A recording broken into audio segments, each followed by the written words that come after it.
एक ईमानदार हकीम और एक घमंडी व्यापारी की कहानी। एक गांव में एक हकीम रहता था जिसका नाम मिर्जा था। वह बहुत गरीब था लेकिन बहुत ईमानदार और नेक दिल इंसान था। वह हमेशा दूसरों की मदद करने के लिए तैयार रहता था। हकीम की एक खास आदत थी कि वह रोजाना नमाज पढ़ता और अल्लाह से दुआ करता कि वह उसे और भी नेक काम करने की तौफीक कर दे।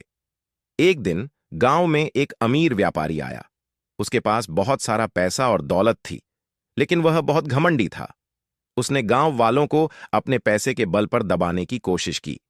उसने हकीम से भी कहा कि अगर वह उसके लिए काम करेगा तो उसे बहुत सारा पैसा मिलेगा। लेकिन हकीम ने मुस्कुराते हुए कहा, मुझे अल्लाह ने जो दिया है वही मेरे लिए काफी है। मैं किसी के आगे सिर नहीं झुकाऊंगा। इस पर व्यापारी हंसते हुए बोला, तुम्हारे पास कुछ भी नहीं है, फिर भी तुम इतने आत्मसम्मान की बात करते हो। तुम मेरी दौलत को देखकर जलते हो। हकीम ने मुस्कुराते हुए जवाब दिया, दौलत और पैसे से बड़ा इंसान का ईमान होता है।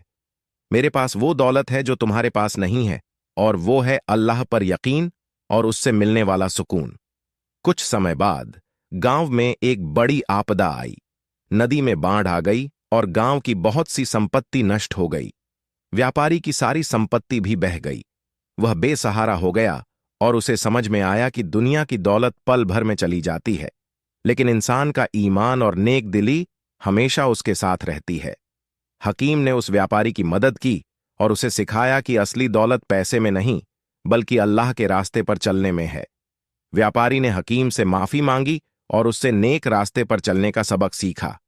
इस कहानी से हमें यह सीखने को मिलता है कि दुनिया की दौलत और संपत्ति से ज्यादा जरूरी इंसान का ईमान, नेक दिली और अल्लाह पर यकीन है।